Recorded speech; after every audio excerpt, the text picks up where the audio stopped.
भारत के इतिहास में कई ऐसे शासक हुए हैं जिनके बारे में कई मज़ेदार तो कई हैरान करने वाले किस्से सामने आए हैं।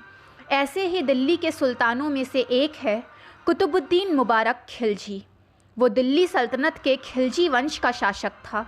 आइए जानते हैं उससे जुड़ी कुछ दिलचस्प बातें। कुतुबुद्दीन मुबारक खिलजी वंश के सुल्तान अलाउद्दीन खिलजी का तीसरा बेटा था। अलाउद्दीन की मौत के बाद मलिक काफूर ने दुर्भी संधि कर मुबारक को सुल्तान बनाया और खुद उसका संरक्षक बन गया।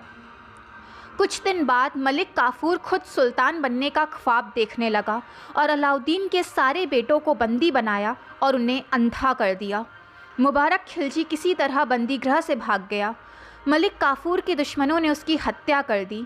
इसके बाद मुबारक खिलजी फिर से लोगों के सामने आया। पहले वो अपने छोटे भाई का संरक्षक बना, फिर उसने अपने भाई को अंधा कर दिया और खुद कुतुबुद्दीन मुबारक खिलजी नाम से सुल्तान बन गया। मुबारक खिलजी ने करीब 4 वर्षों तक शासन किया।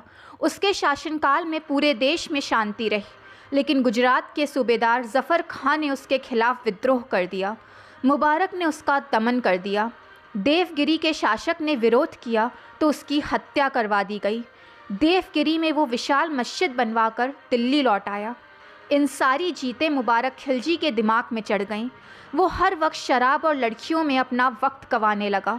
मुबारक के बारे में ये बात भी प्रचलित थी कि वो अपने साथ बिना कपड़ों के स्त्री पुरुषों को रखता था। कभी कभी दरबार में औरतों के कपड़े पहनकर आ जाता।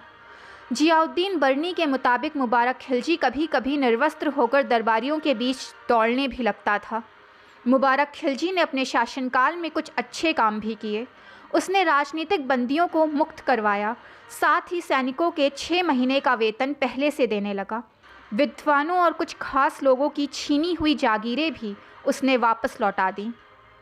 इसके अलावा कठोर दंड व्यवस्था, बाजार नियंत्रण प्रणाली वगैरह भी खत्म कर दिए। मुबारक खिलजी सारा समय सुंदर स्त्रियों के बीच बिताने लगा। उसने खुसरो खां को प्रधानमंत्री बनाकर सारा कार्यभार उसे सौंप दिया। खुसरो खां निम्न वर्ग का गुजराती था। उसने धर्म बदल लिया था। वो मुबारक को हटाकर खुद सुल्तान बनना चाहता था। खुसरो ने अपने साथी के साथ मिलकर मुबारक की चाकू भोंक कर हत्या करवा दी थी।